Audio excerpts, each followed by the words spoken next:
pag live mo ng araw na yon, sino nag-ayos noon? Yeah.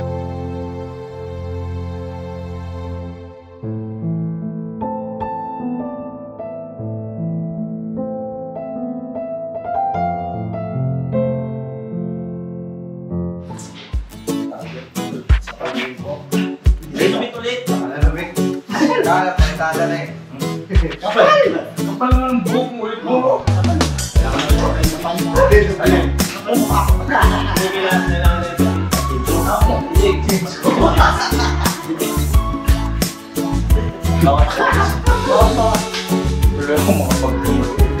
Yan na, mapagpalang araw po sa ating lahat mga ka-business namin minamahal.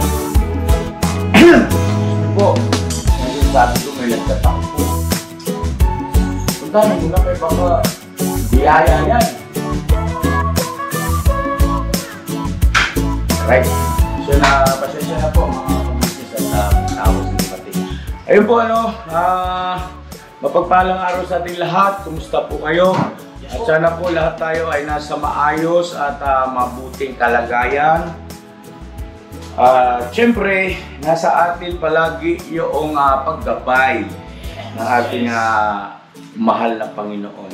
Mga ka-business namin minamahal, ito po yung continuation ng aking vlog patungkol doon sa naging pagkaharap ni Inday Okray at saka ni Jonathan. Mga ka-business namin minamahal, yung unang upload natin doon na mayroong title na Paghaharap at Jonathan pinatawad na ni MK Inday Okray. Nagtataka lang ako nung aking chinik yung comment section. Parang hindi naman tumugma yung mga komento nyo rin mga ka-business eh. Kasi andun na nga sa title. Pinatawad na, ibig sabihin nagkaayos na. Anyway, hindi ko alam kung ano nangyari. Pero anyway, klaro naman yung naging pagpapaliwanag ko rin, di ba no? Yun po ay hindi po reaction yun. Yun po ay storytelling. Ibig sabihin, sinalaysay ko lang po yung mga nangyari doon sa pagkakataon na dahil po pinagbawalan pa kami na ipakita sa mga viewers yung video ng actual na pangyayari doon. Ano po? So, sa ganung paraan ay at least nakapagbigay kami ng update po sa inyo. So ngayon mga ka-business, itong vlog na ito ay makikita natin ngayon dito yung mismong actual na nangyari sa paghaharap ni Ma'am MK Inday Okray at saka ni Jonathan. At nandoon nga po yung mga lupon ng barangay upang mamagitan at ang banggit nga po ron sila ay magsisikap na magkaayos kayo. So, yayamang nabanggit ko rin lang naman na napatawad na po ni MK Inday Okray si Jonathan at nagkaayos na sila. Ay congratulations sa ating mga congratulations doon sa mga magigiting at kagalang-galang ng mga lupon sa barangay na yun. Ano po? At especially kay Lupon Wakiwak o yun no? Andun si Boss Wakiwak po, isa sa mga lupon. Kaya palagi ko isang factor dahil pares niyang kilala si Jonathan at saka si Ma'am MK Inday Okray, no? Ngayon, ganito po, mga ka-business naming minamahal. Ako, ay hindi po pwede na noong hindi pa nagkakaharap si MK Inday Okray at saka si Jonathan sa barangay, ay magbibigay ako ng aking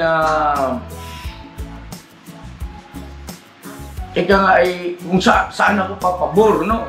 Hindi po marapat yun. Kasi dapat lang manatili lang ako nasa gitna. At sabi ko nga po ron, kailangan ko munang pakinggan, mag-uusap muna sa magiging pag-uusap ng dalawa, yung pagpapalitan nila ng pagpapaliwanag sa isa't isa.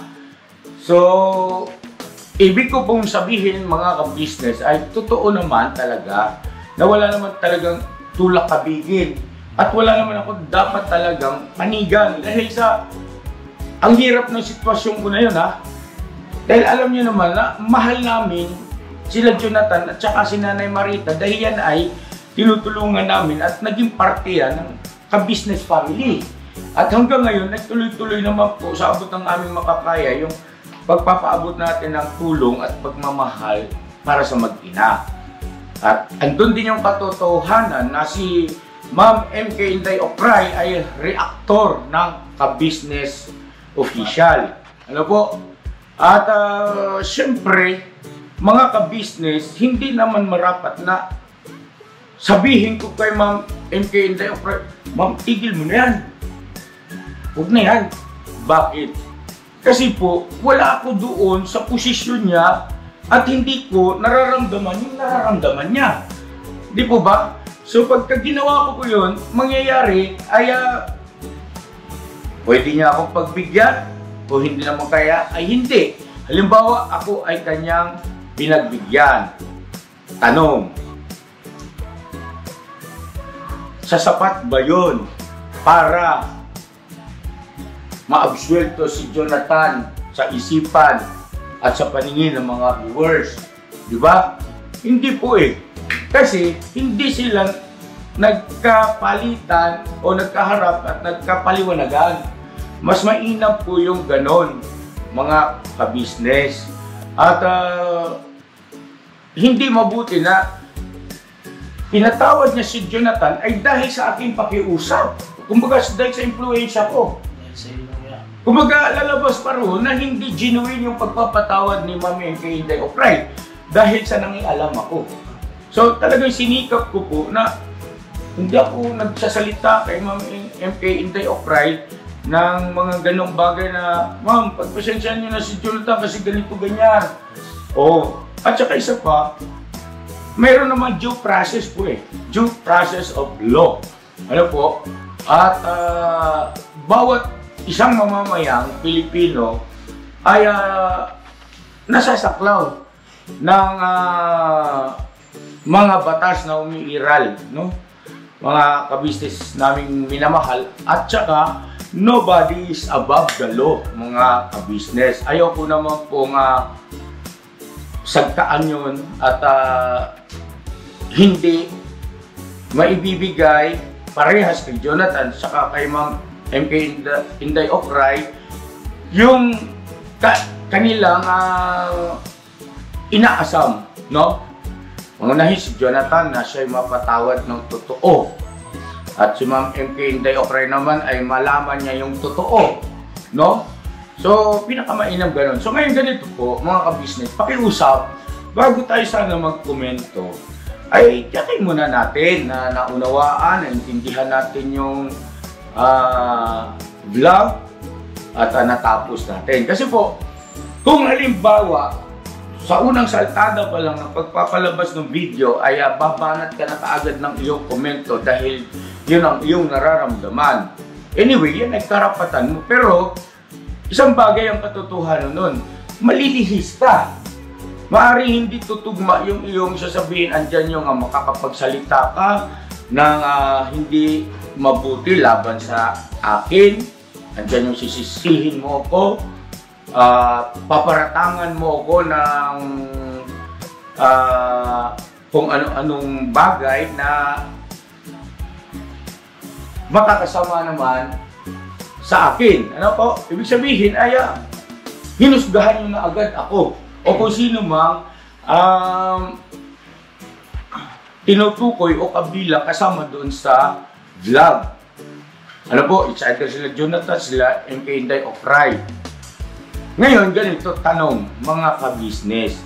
Kapag tayo ba ay humuhusga sa ating kapwa at hindi naman natin lubos na naiintindihan yung kabuuan ng pangyayari at istorya, tapos nakapagsabi kayo dyan sa comment section ng hindi magaganda tanong, wala ba kayo magiging pananagutan sa ating Panginoon? Diba? Sa akin, concern lang ako sa inyo. Kasi bilang paalala, baka mamaya ay medyo nalilibang tayo na hindi, social media naman to eh. No? Comment section naman to, malaya ako rito, lahat lagay ko rito ang gusto ko. Lahat tayo kilala ng Panginoon Diyos at wala tayong maililihim sa Kanya. No? It's either nasa video, social media, o hindi kaya ay personal, ay parehas po, no? Na yung gawin natin ay magre-resulta yon kung ano ang ating naging aksyon, no? Mga ka-business. Kumbaga, yun yung tinatawag na in every action, there is a reaction. Ano po, mga ka-business naming minamahal. Ngayon, sinasabi ko ito, hindi dahil sa na-offend nyo ako, ha? Hindi po. Sanay na kami sa mundo ng social media. At hindi kami balat sibuyas. At hindi kami maramdamin. Sinasabi ko ito bilang pagmamahal, pagmamalasakit sa ating mga kababayan na medyo hindi na nabibigyan ng pansin yun eh, na parang okay na lang yung ganun eh. May pagkakasala ka pa rin kasi. Dahil yung itinipe mo ron, yun yung sinasabi mo, yun yung laman ng isip mo, yun ang damdamin mo. So, sa Panginoon Diyos, paano kung hindi mo naman tiyak, dali ka. No? Alright? Alright? I love you mga ka-business. So ngayon, ito na. Masaya lang ako kasi siyempre nagkaroon ng magandang resulta eh. At mga ka-business, sa totoo lang, talaga namang hindi ko kayang tiisin si Jonathan kung sakaling dumating doon sa sukdulan na siya talaga ay malalagay sa alanganin. Alam niyo yun eh. At alam din yun ni Ma'am MK Inday Ocray. Diba? At nagkausap nga po kami at ipinagtapat ko sa kanya na, Ma'am, kung sakali, na hindi nagkaroon ng positibong resulta at nalagay si Jonathan sa ipakulong talaga, ay, Ma'am, huwag niyong mamasamain kasi gagampanan ko yung aking bahagi. Hindi ko kayang tiisin yun. No? Oo, iginagalang ko yung kanyang damdamin ni Ma'am MK Inday Ocray at saka yung kanyang karapatan. Pero hindi naman din siguro masama na sabihin ko rin kay Ma'am MK Inday Ocray yung aking nararamdaman din. At kung sakali ako'y pagbigyan na, halimbawa lang naman ito, umuntong sa ganun, hindi salamat. Kung hindi naman din, ay salamat pa rin. At saka ngayon tayo mag-iisip na mga pamamaraan para patuloy na matulungan si Jonathan. Kasi beneficiary ng ka-business official ko yan eh. Walang pagtatalo at naging parte din niya ng pamilya ng ka-business. At hindi mabuti na ako bilang si ka-business na dito sa ating ka-business family ay nakita mong ganun si Jonathan, papabayaan mo lang. Diba? Titiisin ko, hindi mabuti yun.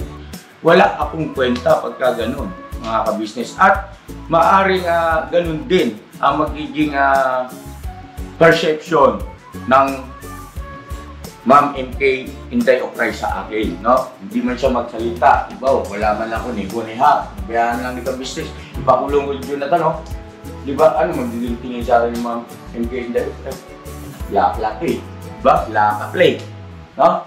So, ako, totoo yun, talagang kikilos ako pag halimbawa dumating na sa gano'n. Kaya lang kasi, hindi naman mabuti na kikilos akma ka ng gano'n. Eh, wala pa nga sa gano'ng sitwasyon eh. Kumbaga, adelantado yung iyong galawan, hindi po pwede, mga ka-business. Kailangan nasa timing at magkaroon muna ng pagpapaliwanagan. So, eto na nga, mga ka-business naming minamahal. Salamat sa Panginoon Diyos. At salamat dun sa mga nag-pray na maging maayos. Ang totoo, mga ka-business, may pinagtapat din naman sa akin sa Ma'am MK Inday Ocray na hindi niya rin naman talaga hahayaan na o kayang tiisin kung sakali man, no? Dahil alam niya naman eh, naiintindihan niya eh kung ano rin talaga yung kalalagayan ni Jonathan. Kaya lang, tama rin naman si Ma'am MK Inday Ocray, hindi kasi po pwede na hindi actionan yung ganong gawin ni Jonathan, then baka ulitin. Oh, no? Baka ulitin at hindi lang yun. Baka mamaya gawin ni Jonathan yun sa ibang tao at yun ang maging dahilan para mapahamak siya. No? So sabi nga ni Ma'am MK Inday Ocray, kung totoo mong mahal yung iyong kapwa at na kita mong siya nagkakamali at hinayaan mo lang, hindi mo pinagsikapang maituwid at maunawaan niya yung kanyang mali, ay hindi mo siya totoong mahal. Kasi hindi mo siya ipinagmalasakit. Para sa akin ay may puntos yun. Ano po, mga ka-business. Kasi nga naman, totoo sino ba naman taong walang puso? No? Bawat isa sa atin meron talagang damdamin. Oo, pare-pares tayo marating sa punto na tayo ay nasasaktan. Pero kapag nakita natin ang kapwa natin na nasa kaawa-awang kalagayan, hindi mo rin naman matitiis yan no? Kanya lang, kailangan talaga minsan sa pagtuturo ay kakibat yan yung masasaling talaga damdamin mo para matuto ka. Anyway, congratulations kay Jonathan at saka kay Ma'am MK Inday Ocray. At mga ka-business naming minamahal, napakaganda at napakabait ng Panginoon Diyos sa mga pangyayaring ito. Alam niyo bakit? Swerte ni Jonathan. Kasi nung napagtanto ni Ma'am MK Inday Ocray yung paghingi niya ng tawad na talagang dito at hindi niya nauulitin, no? Ay, alam niyo ba, pinakain pa ni Ma'am MK Inday Ocray si Jonathan at saka si Nanay Marita.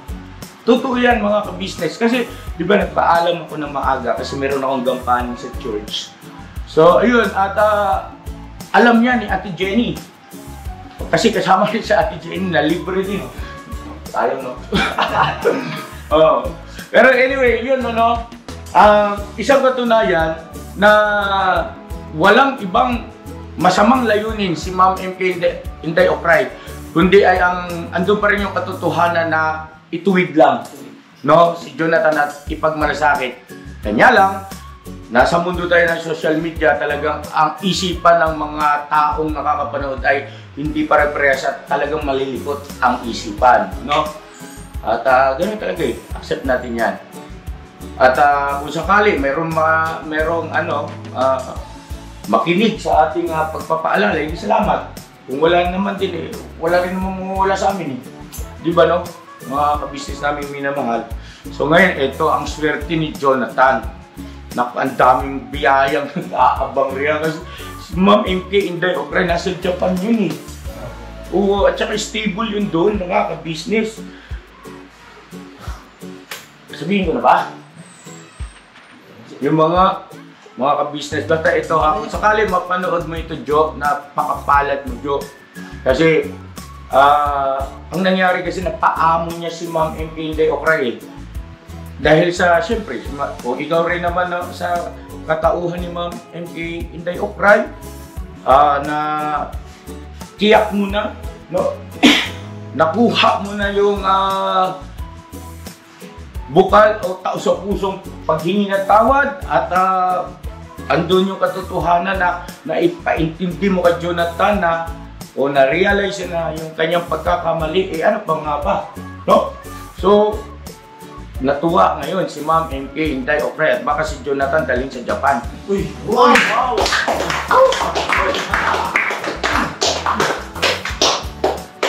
Lang, hindi yan ngayon kasi siyempre, andyan si Nanay Marita.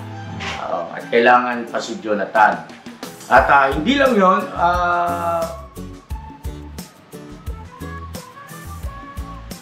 nagsabi sa akin si Ma'am MK Inday Ocray na babahagi siya sa paglinga, pagtulong sa mag-ina kay Jonathan at kay Nanay Marita at magpapadala siya regular. Malaki pa naman natin. Diba? Ano po mga ka-business, napakasarap sa puso Eh kung halimbawa, agad-agad sinawatan na, "Ay, Ma'am, hindi ako huwag na gawin yan, bla bla bla, hindi ka na naawa rito, walang pinag-aralan." Yung. Di ba? Mangyayari kaya itong ganitong mga napakaganda at napakadakilang mga biyaya na nag-aantay sa mag-ina. No? Di ba mga business, ano? So, sa bagay, ganoon talaga eh. Ano yun, nasa process talaga eh. Mga bagay-bagay, may proseso talaga. At, mga ka-business, mapapanood natin ngayon yung, baka mag-init na naman yung ulo nyo ha. Chill, relax. Ito yung mga tagpo na actual na pangyayari doon sa pagharap nila Ma'am MP Inday Ocray at saka ni Jonathan. Siyempre, may mga makikita ka dyan na para sa iyo hindi ka nais-nais. At huwag ka nang mainis kasi isipin mo na lang yung ending nito kung gaano kaganda. Ano po? Kasi normal naman yan, sa hindi magkasundo, siyempre pag nagkita, magharap yan eh, bla bla bla, kanya-kanyang yan eh. No? Oh, diba? So ayun po mga kabisnes aming minamahal, panoorin natin!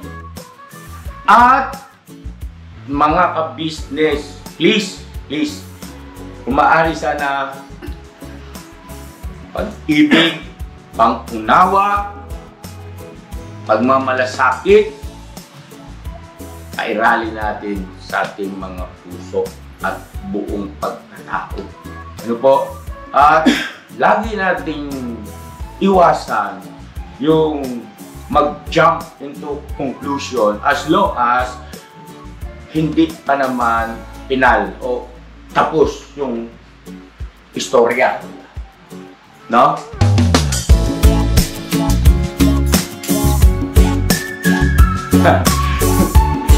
Alright! God bless po! Ito na po mga kapatid. Makikita yung mukha niyo. Hindi mo kaya ito nakikisyoso. Okay, magandang maaga pa naman ano, sa ating lahat. Ano. Formal po natin simulan ang pagdinig sa inyong usapin.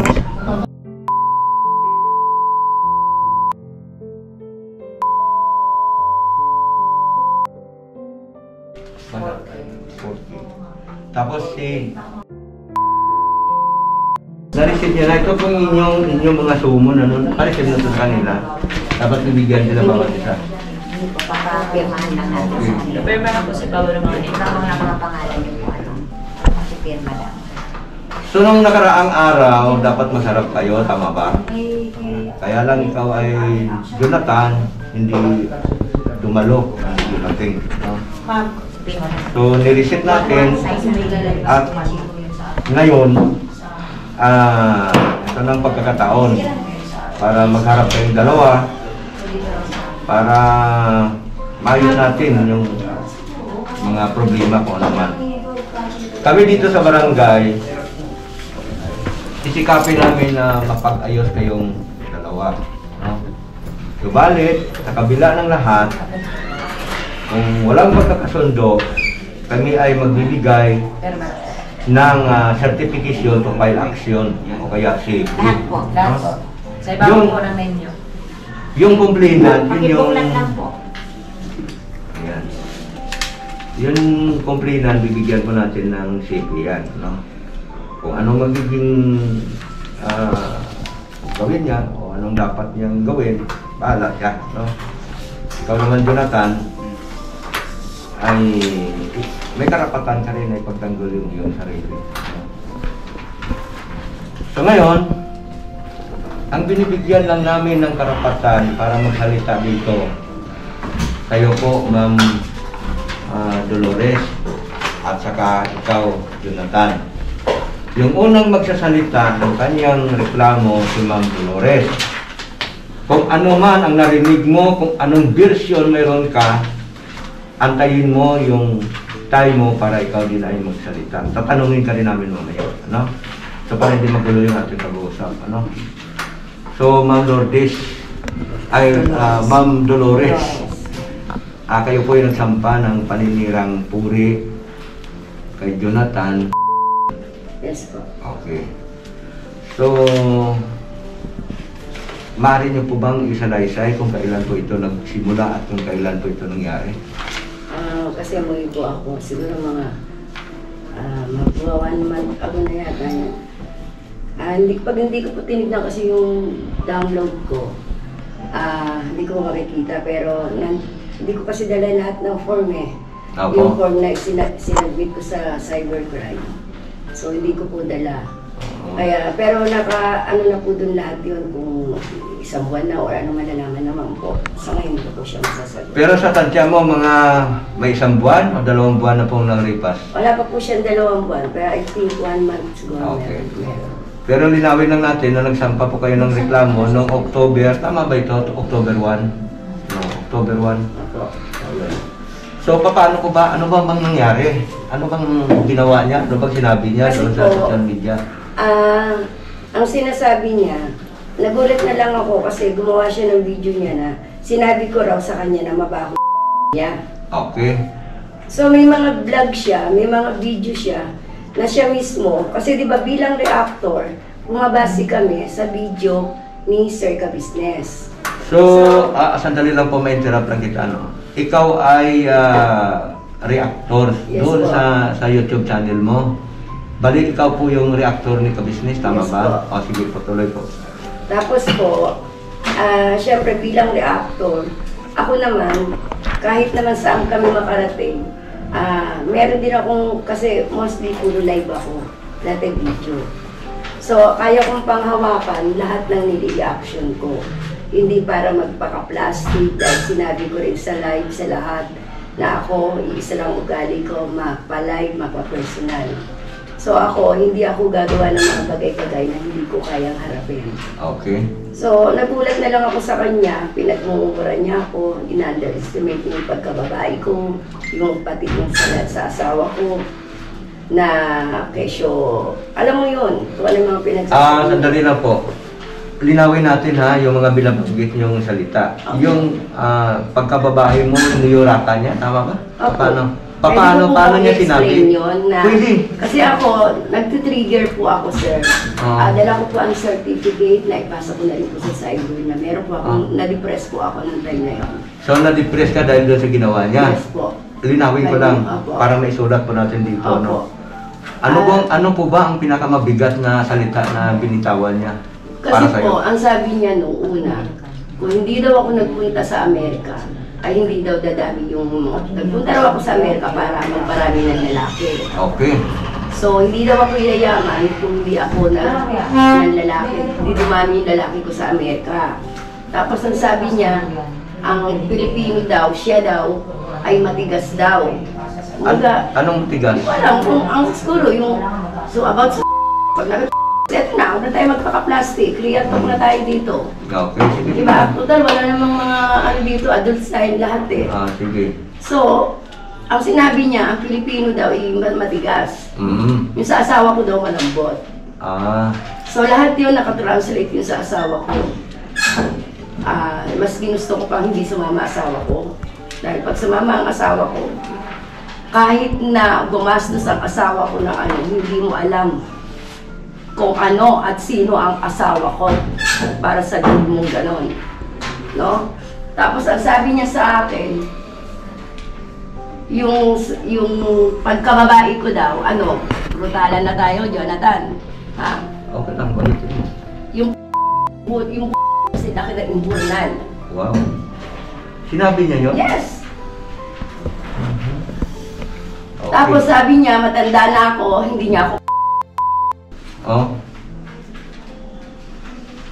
Tapos? hindi niya ako niya pagtsatsagaan. Udul, 3 beses niya akong Yes, nag-middle finger po siya. Nasa video po yan, naka-download lahat po yan sa akin.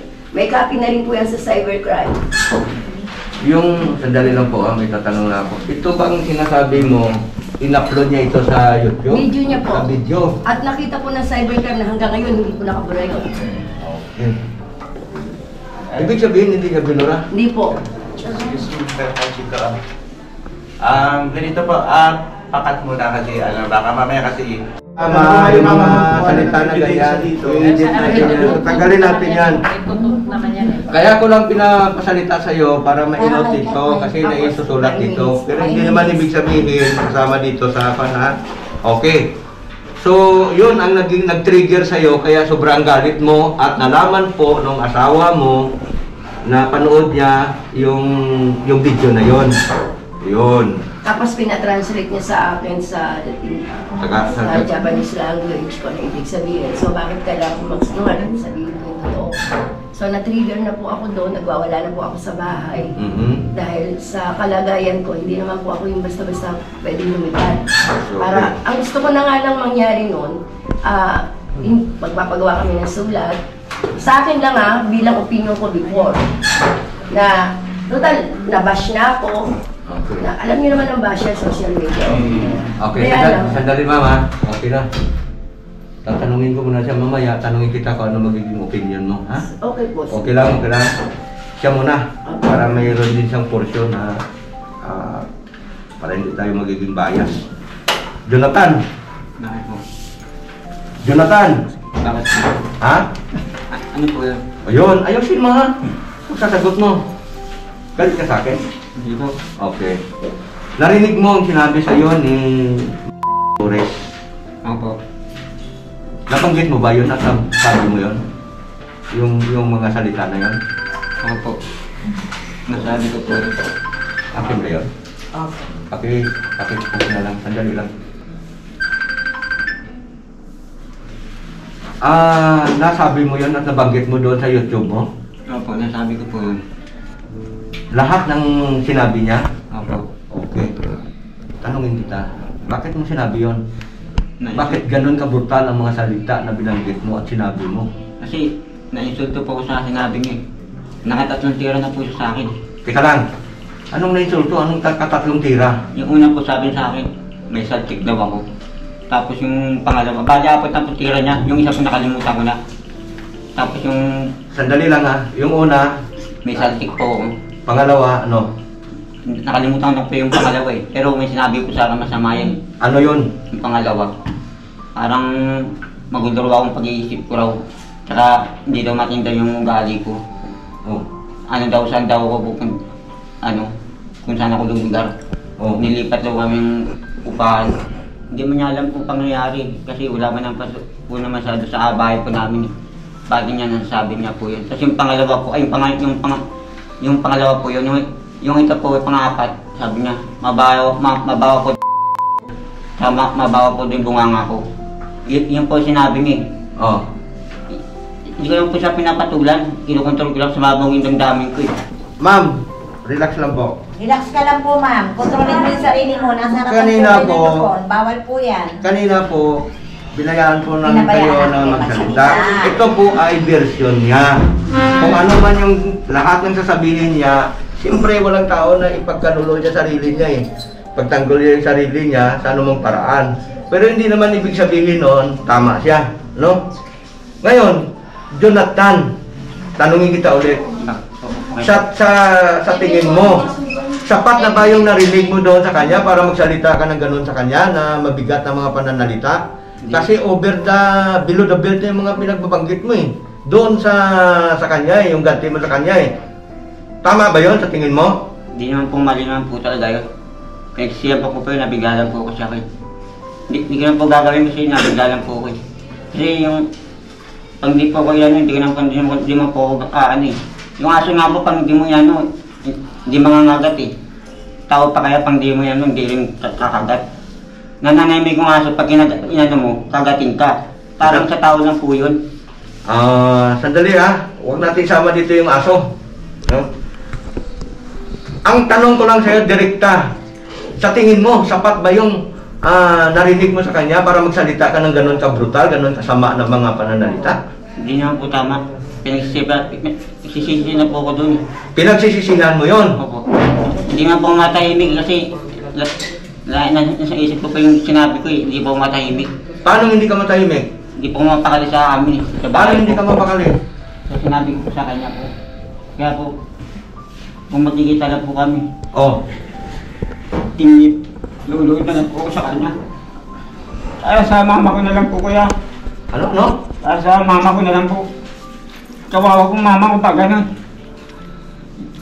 Mawawala ako. Walang mag-aalala sa mama ko. Namatay na po kuya ko eh. Kami na lang pong dalawa natitira.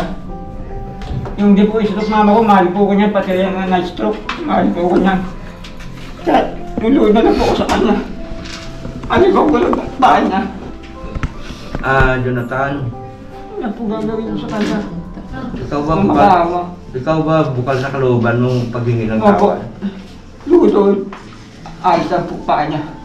Kausapin mo siya, humingi ka ng tawad. Ito na po siya. Huwag ka nanood. Magsalita ka muna. Kayo ka, May Jonathan. tatanong ako sa'yo. Upo!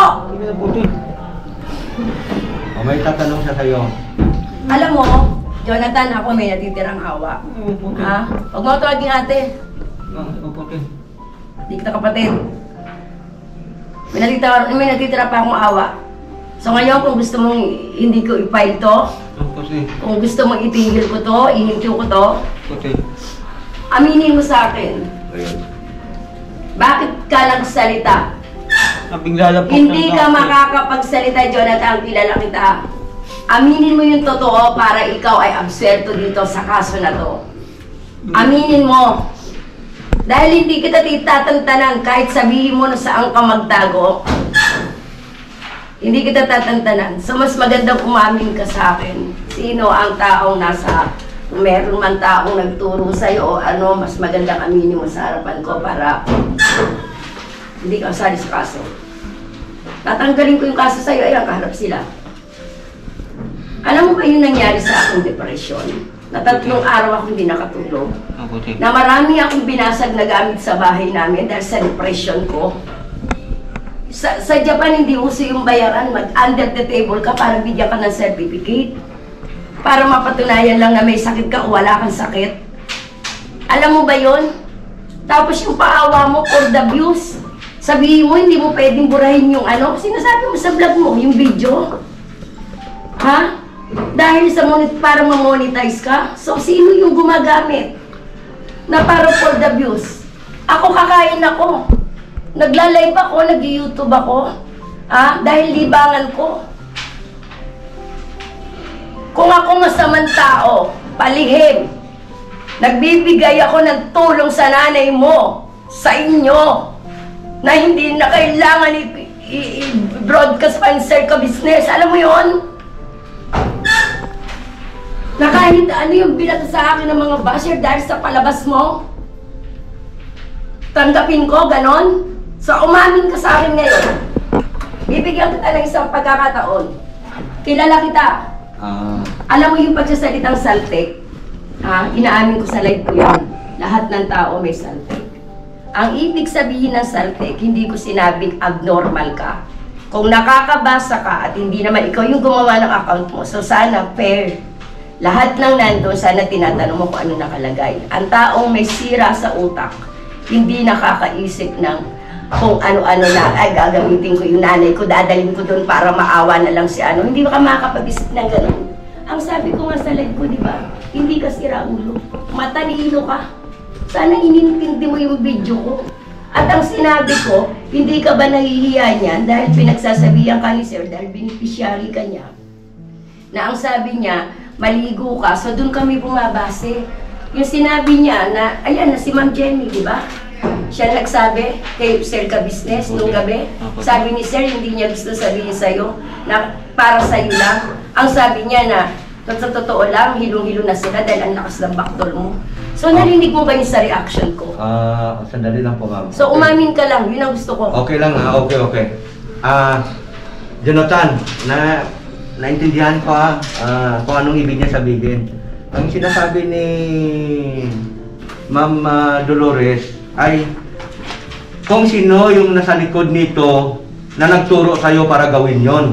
Tama ba, ma'am? Yes po. Yun ang direkta ng salita. Kasi Jonathan, ganito yun, ano? Ikaw, nag-sit up ka ng live. Tama ba? Ako, hirap nga ako mag-sit up ng live na sa camera na kahit paano may alam na ako, di ba? So kami, sila siguro hindi naniniwala na magawa mo yun. Kung walang gumawa nun, walang nag-sit up. sino ang nag-set up na para mag-live ka? Ibig sabihin din nung nag-ayos ng kamera. Nagutos. Sino nagutos? Actually, hindi siya yung utusan. Sinong gumawa noon? Yung Account. o yung pag-live mo ng araw na yon, sino nag-ayos noon? Kamera.